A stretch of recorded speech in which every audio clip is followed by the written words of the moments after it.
it's kind of hard to review this game because of the year that it came out, and like I hate to keep using that as an excuse, but like this was a genuinely good game. Like, it was fun to play. The graphics are great. The gameplay is great. If you're a Diablo fan, you know, they didn't reinvent the wheel with it, but they've slimmed it down, but they've also kept ways to expand character development. You know, like most casual players, with only having the 5 character job classes, if you will, to start with, makes it a lot easier, because I think there's like 9 or something, 7, 8, 9 in Diablo 3, and a lot of them were very similar. You had the Witch Doctor, which was almost identical to the Necromancer, outside of like different skins.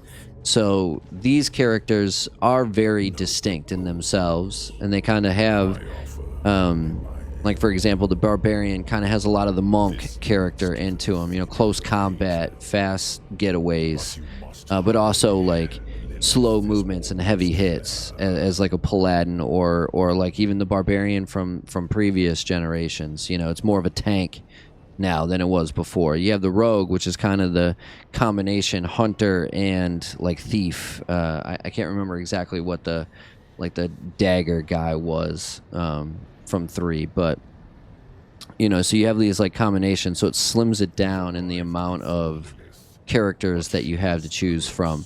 But the player board, you know, when you're using ability points, is totally new and very open to interpretation, if you will. And then you have the paradigm points after that, which again gives you a more kind of creative way to develop your character, as opposed to putting 1-2 points into this, 1-2 points into that. Already set skills that is the same for everybody else. It's very unique in that way, in the character development. The story is a great retelling of the story. You know, it takes what you know about the Diablo lore and spins it on its face by adding Inarius and Lilith and their story, and how Sanctuary was created, and what humanity really is, and who humanity is, where it came from, the dynamic between good and evil. It really does a great job of making an old story seem fresh. But it's just not Final Fantasy 16. It's just not Tears of the Kingdom. It's just not Resident Evil 4. And to be honest with you, I would probably put it on the same tier as Resident Evil 4 or Dead Space Remake, to a certain extent, Hogwarts Legacy. You know, like it's one of these games where it's better if you're played together, and if you don't have like a dedicated group of people to play, then it might not seem as fun as one of those other single player games. Jedi Survivor is, in my opinion, a better single player game than this. You know, so there's just so much out there in 2023. If this game had come out last year, this would almost assuredly be my game of the year. You know, God of War was fantastic, but this might be as fun, if not more fun, than God of War was. This might get nominated, because there's going to be a ton of games that deserve to get nominated, and I hope it does, because it is a very good game. It's just, it's not going to win Game of the Year, and we've already played better, and we already have better options out there than to play this as a single player. This is, in my opinion, I haven't played a Baldur's Gate 3, which has been balling out the roof the first week and a half that it's been out, which I haven't played it yet though. But this is a very fun multiplayer game. This might be the best multiplayer game option out there right now. I'd rather play this than Call of Duty. I'd rather play this than Destiny 2. You know, there's a bunch of stuff that I'd rather play this than in the multiplayer sense. But I predominantly played this as a solo player, and it's just not as good as the other options that I have out there right now. So to pay full price for this game, knowing that there's better options out there that I can probably already find on sale, makes it a little hard to justify the purchase. You know, does it mean that it's not a good game? Absolutely not. Absolutely not. This game is fantastic, and if you've purchased this game, I'm sure you're very happy with that choice. I am. I just, as a person who's reviewing whether or not this would be a good purchase, I don't know if I can say that this is the right purchase. You know, it's kind of one of those conundrum type games where it's kind of caught in the middle. I had mentioned this a few times. It's one of those games that kind of, I feel like, is going to get swept under the rug. You know, you have this tidal wave of incredible stuff that comes out, and then you have this great game that's, I don't want to say mediocre in design, because it's not. It's not as good as some of the options that you have out there, and so it gets swept under the rug. Yeah, maybe a bunch of people buy it first week, they play it a little bit here and there, but it's not one of their go-to games, you know. And so it gets swept under the rug. It doesn't get the recognition that it probably deserves, but at the same time, if it's not pushing itself to be that game that gets the recognition it deserves, then part of that is a failure on the development team, you know. So Blizzard had a great idea. They probably needed to get this game out much earlier in the year, if not last year. You know, if they could have gotten this out around November, you know, around Thanksgiving time of last year, I think this would have been a huge hit.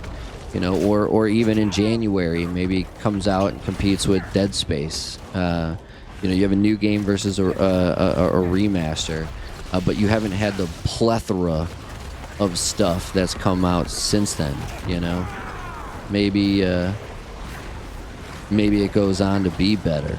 You know, or at least at the time feels better than it actually is. And again, not to say that this isn't a good game.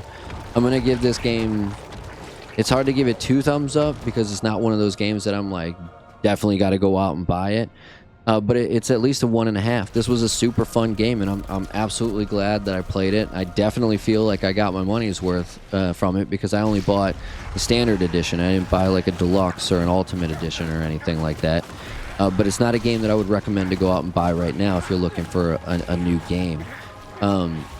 Outside of the fact that you have a dedicated team, you have 4 or 5 friends that are going to constantly play this, and you guys are going to be able to go around and do like the high level dungeon stuff, you know, because I'm sure the dungeon raids are fantastic. The gameplay is great, and if you get a good group of people, it is very fun to play. When I play with my brother, I have a ton of fun. When I played with Ghost Dave, you know, on that 2nd, 3rd week of the streams or whatever, you know, when I play with my wife, I have a blast playing it. And it's not that I can't play it. I mean, shoot, with my Barbarian character, I'm almost level 60 already. I've gone out and I've done, you know, all of the strongholds with almost both characters. I think I've got like 2 or 3 left with this guy.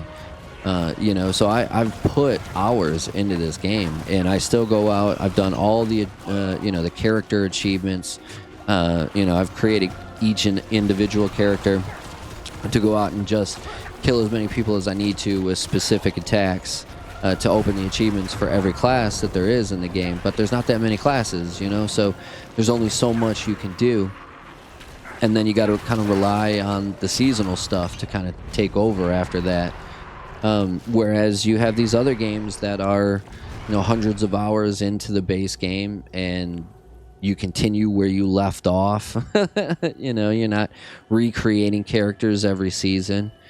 And so it's just unfortunate that there's better options out there right now, specifically if you're a single player game. And so I'm going to give it 1.5 thumbs. Is that 1.5 thumbs? This was a great game, and if you can get it on sale, it's absolutely worth the purchase.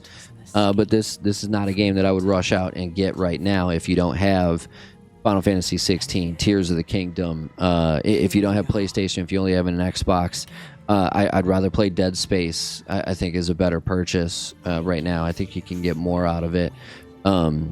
I'd rather play Resident Evil 4 remake.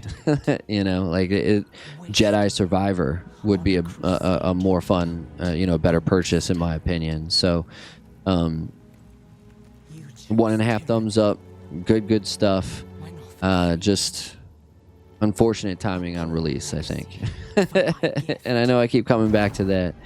But there just is. There's just better out there right now, and I'm gonna stop hammering away on it because I did enjoy this game, and I think you would too, if you've already played the other stuff.